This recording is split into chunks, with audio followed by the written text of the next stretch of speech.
May sagot si Senator Jingo Estrada, Senate President, tungkol sa issue ng mandatory drug test.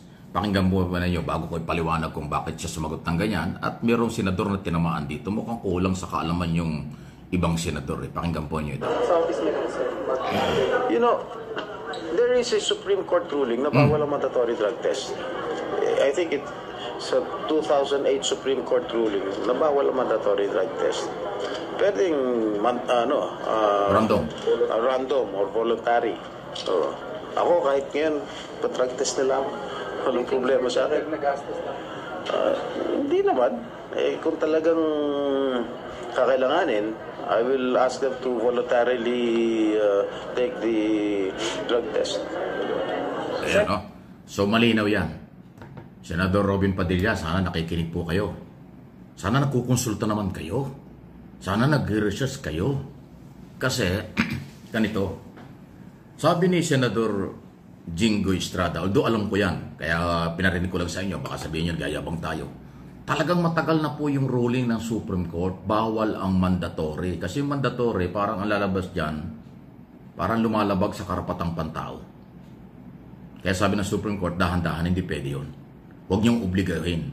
Pwedeng random or voluntary drug test. Yan.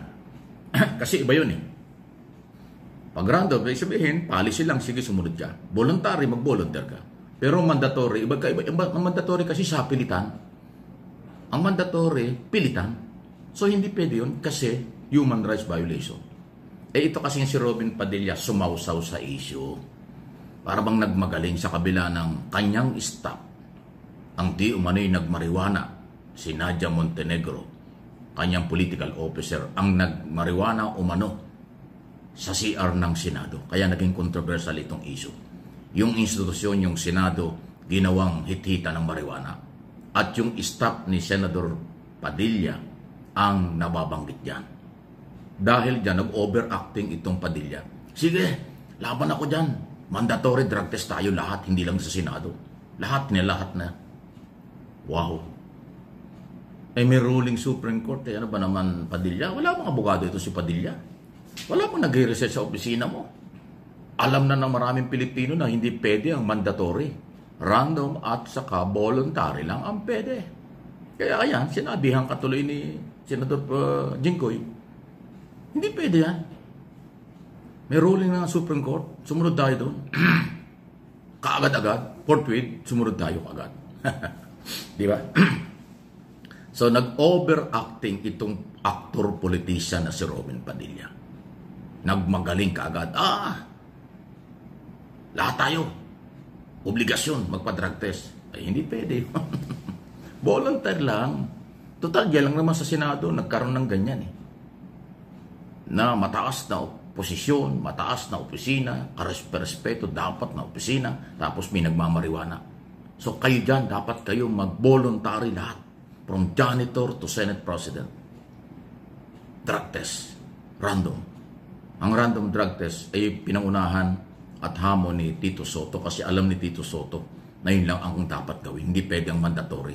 Ikaw, Padilla, bumanat ka, wala sa lugar eh. Alam mo laging pelikula, aksyon. Malayo. Ibang-iba ka na, Senador. 3 taon ka na sa Senado, magbago ka naman. Kaya eh. Senador ka ng Pilipinas, kulang na kulang yung impormasyon na ginagawa. Basihan mo sa iyong mga galaw. Hindi ko naman nilalahat sa lahat ng oras. Pero madalas sablay talaga eh. Huwag mo naman linlangin ang mga tao. Maniniwala yung mga hindi nakakaintindi na ay, ang galing ni Padilla, mandatory ang order, mandatory ang gusto, tama yan. Ay, mali po yun. Ha? Huwag kayong hahanga kung kulang kayo sa kaalaman. Huwag din kayong hahanga sa taong kulang din sa kaalaman. Pasintabi na. Kasi kung marami siyang alam, sagrado sa kaalaman, alam niya na mayroong ruling ang Supreme Court dyan. Hindi niya alam. O di nagkulang sa kaalaman. Ngayon, kung kayo maniniwala sa nagkukulang sa kaalaman, pati kayo nagkukulang din kayo sa kaalaman. Mga viewers, followers, subscribers, pasintabi na po. Di ba? Ganun lang yun. Yung iba talagang ang content creator gumawa ng fake news. Yun ang trabaho ng iba. For views and subscriber only. Yun ho yung purpose nun. Tayo hindi. Dahil dalawa itong pinagsanib kong persa. yung aking pagiging broadcast journalist, traditional media ng 3 dekada na, at yung aking pagiging political vlogger, hindi man tayo nagyayabang, yan ang ating pinagsama. Kaya alam ko yung sinasabi ko. At pangangatawanan ko ang aking accountability sa lahat ng sinasabi. Yun po yun. Di ba? Hindi ako nagmamagaling, totoo lang. Kaya ingat-ingat po kayo. Random at saka voluntary drug test lang ang pwede. Sa kahit saan lugar. Mga pulis, mga kongreso, senado o executive department, lahat yan. Maging sa mga sibilyan. Maging sa mga private office, private company, bawa isang korporasyon. Gusto ng management nila ay mag-drug test, so hanggang dun lang. Pag sinabi ng management nila na mandatory drug test, aba hindi pwede. Punta kayo ng Supreme Court, kumuha kayo ng ruling. Bawal yun. Kasi nga, nalalabag doon ang karapatang pantao pag binibigla mo. Ano binibigla? Pag yung inuobliga sa gusto mong mangyari. Bawal yun. Di ba? Sige na, kung daming issue sa Senado. Insertion, corruption, marijuana issue, drug test. Talaga naman ito. Dapat ang ating nadidinig na balita sa Senado yung papupulutan ng aral. Yung bang ating ipagmamalaki sila? Yung bang ating hahangaan sila? Sa kanila pagka pabor sa kanila, yung forthwith, ginagawa kaagad-agad. Pagka hindi pabor sa kanila, yung forthwith, kaagad-agad, binabasura, ina-archive pa. Nagtatakipan pa, naguhugas kamay. Yan po yung imahe ngayon ng Senado.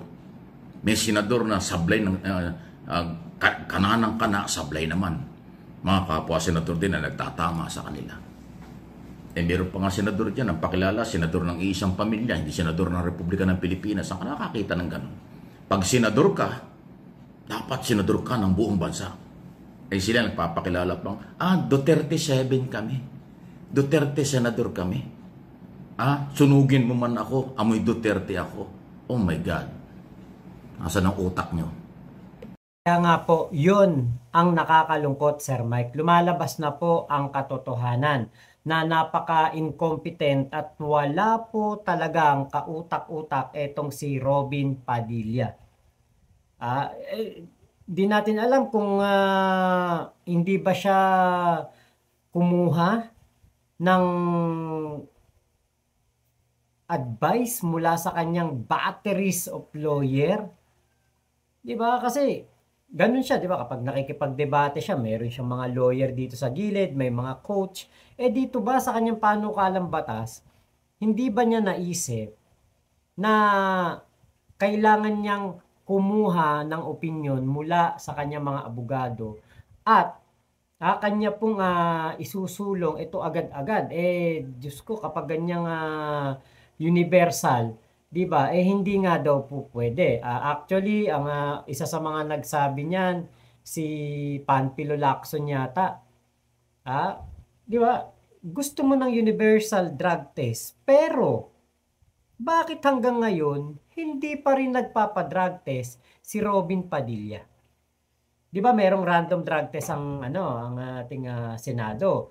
Alam ko nauna na si Mig Subiri. Alam ko si Amy Marcos yata nagpa-drug test na rin. Pero ang isang Robin Padilla na nagsusulong ng ng universal drug test sa lahat ng opisyal ng gobyerno, sa lahat ng halal ng publiko, gusto po niya ipa-drug test. Alam niyo, bukod sa magastos yan, bukod sa magastos yan, hindi po ito, kumbaga pasok sa karapatang pantao. Labag yan. Meron nga pong batas Random, okay pa. Kunwari, random testing. Diba? Bigla na lang magpapa-drug test. So, okay lang yun, random. Pero yung ganyan na katulad niyan, sa Senado, sinasabihan na sila na magpa-drug test para po, syempre, di ba? Public service is a public trust. So, paano magtitiwala ang ating mga kababayan sa Senado kung yung nagtutulak ng universal drug test ay hindi pa po nagpapa-drug test sa kanilang random drug test? Di ba? Bakit yung iba namang senador tumalima kaagad? Walang problema, punta kaagad sila sa opisina, pa-drug test kaagad sila. Bakit si Robin Padilla parang delay na delay na? Kung eager ka na nagmamadali ka o gusto mo na magkaroon ng drug test sa lahat ng tauhan ng gobyerno, be an example. 'Di ba? Ipakita mo na, kita niyo ako. Oh, wala akong kinakatakutan, drug test niyo ako. Eh, ang mahirap lang, baka mamaya nakatikim ng chocolate doon sa dahig. Etong si Robin Padilla. Eh, buti sana kung chocolate lang. Baka mamaya meron pang ibang natikman to. 'Di ba? Kasi bakit ganun? Oh, hindi ba kayo nagtataka hanggang ngayon, ilang araw na? Oh, nung nakaraang Lunes pa yata 'yon, yung drug testing sa Senado. Hanggang ngayon hindi pa rin po siya nagpapa-drug test. 'Di ba? Madali lang 'yun eh. Kung wala ka naman tinatago, madali lang 'yun. Sandali lang 'yun. Hindi matagal 'yun. Kung ihe o sa dugo o sa hair follicle, 'di ba? Mabilis lang 'yun eh. Pero tingin ko may something. Dahil nga po nagkaroon din ng problema dito sa tauhan niya na si Nadia Montenegro. So, tingin ko merong parang problema. Kasi kung wala namang problema, napakabilis lang na magpa-drug test ng isang Robin Padilla. 'Di ba? Kasi yun yung yun yung parang mapansin natin na ang mga DDS, panawagan ng panawagan, pa-drug test si PBBM, magpa-hair follicle. Tapos, nung nagkaroon na ng random drug test ang Senado, na ginagawa na pala noong 2018 pa yata yun, pinapagawa ni Senate President Tito Soto noon. Kumbaga parang parang ikaw yung nagpapasimuno ng gusto ninyo na ipa-hair follicle drug test ang ating Pangulo. Ngayon na kayo ang isasalang, ayaw naman ninyo. Hindi naman pwedeng sabihin ni Robin Padilla na, ay, etong minumungkahi kong batas na ito, ako lang nakaisip nito. Akin lang to, walang kinalaman ng kahit sino dito. Katarantaduhan naman yun. Katarantaduhan yun. Diba? Alam namin, DDS ka eh. Diba sabi mo nga, kahit sunugin ka, mangangamoy Duterte ka. Oh. Eh baka mamaya pag sinunog ka, mangangamoy Chonky ka.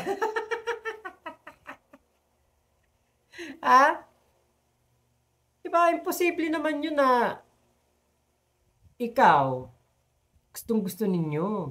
Kayong mga DDS, gustong-gusto ninyo na ipa-drug test si PBBM. Tapos ngayon, yung senador nyo, kailangan ipa-drug test, hindi nyo inoobliga. Obligahin nyo para mapakita nyo sa mga pro-BBM na wala kayong tinatago.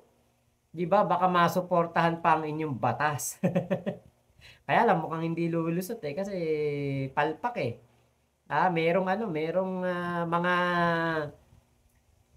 Merong mga kumukontra dito po sa batas na ito. At kung sasabihin naman ni si Jinggoy at si Tito Soto yata o si Chis Escudero, sasabihin ba ninyo na kaya ako tumututol yan, adik yan, gumagamit yung mga yan.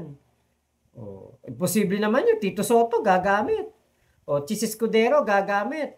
Jinggoy Estrada gagamit. Di ba? Hindi. Pero na lang kung opisina ng isang senador na mayroong tauhan na naamuyan ng marijuana doon sa toilet. Di ba? Hanggang ngayon, di pa nagpapadrug test. Yan po ang isang malaking tanong ang ating hinihintay kung bakit hindi pa po nagpapadrug test ang isang Robin Padilla. Kung eto man ay ang dahilan ay doon sa siniwalat ni Maharlika na kaya hindi pa daw po kaya po hindi pala kumbaga kaya parang bantulot ang ating senador kasi baka nakatikim ng chocolate doon sa dahig, di ba? So tignan natin tong mga darating na araw na ito kung kasi wala na ngayon. Sabado na ngayon, di Lunes, tignan natin kung magpa-random drug test na si Robin Padilla. Kung magpa-random drug test siya, di okay. Kung mag-negative, di okay. Di ba? Walang problema. Ang tanong lang, bakit ayaw pa? Ano pa bang hinihintay? Ano pa ba ang nagpapabantulot? 'di ba? So, yun lamang po. Maraming salamat Sir Mike Abe sa yung video na aking nireaksyonan. Suportahan natin ang channel ni Sir Mike Abe. Walang fake news, MA Pinoy TV at Mike Abe Opinions dito po sa YouTube. Gusto niyo lamang po. Mama chup chup, love you, love you. God bless us all, Pilipinas. God first.